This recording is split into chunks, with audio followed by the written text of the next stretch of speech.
Next, question 6, page number 62. What are the problems in the education system in India in general and in Rajasthan? Rajasthan में अंग्रेजी भाषा के शिक्षण का क्या स्थान है या फिर क्या समस्याएं आ रही है?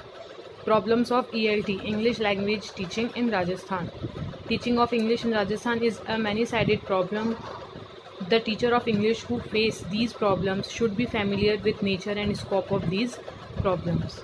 जो टीचर है, जो इंग्लिश पढ़ा रहा है, उसको इन प्रॉब्लम्स के बारे में, इन समस्याओं के बारे में पता रहना चाहिए जो इंग्लिश पढ़ाते वक्त आती है. He should know how best to organize his teaching at various levels in order to minimize their adverse effects. उसे पता रहना चाहिए कि इन जो प्रॉब्लम्स हैं उनसे कैसे बाहर निकला जा सकता है.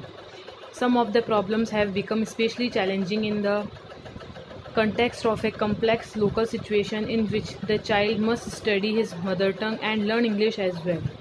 और आजकल ये हो गया है कि बच्चों को अपनी मदर टंग मातृभाषा भी आनी चाहिए और इंग्लिश भी आनी चाहिए.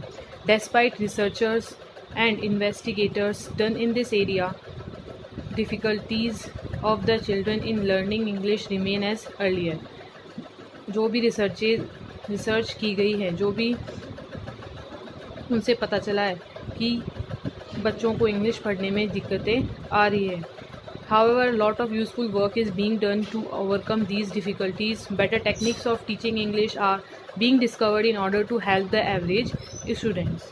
इंग्लिश को सिखाने के लिए बहुत सारी कोशिशें की गई है, लेकिन फिर भी दिक्कतें वैसी की वैसी ही है. There has been an ever-increasing rush for secondary and senior secondary education and degree courses during the last 30 years on account of this. और पिछले 30 सालों से बच्चे पढ़ने में ज़्यादा रुचि ले रहे हैं. सीनियर और सेकेंडरी और कॉलेज तक बच्चे पढ़ते हैं. The classes have become overcrowded और बहुत ज़्यादा बच्चे पढ़ने आते हैं. जो भी क्लासेस है वो बहुत ज़्यादा उनमें भीड़ हो रही है. Need for education has been growing among the masses, bringing more pressure on schools which have shortage of buildings, funds and experienced teachers. और जैसे जैसे बच्चे बढ़ रहे हैं उनके हिसाब से स्कूलें नहीं हैं, ना टीचर्स हैं और इतना पैसा भी नहीं है.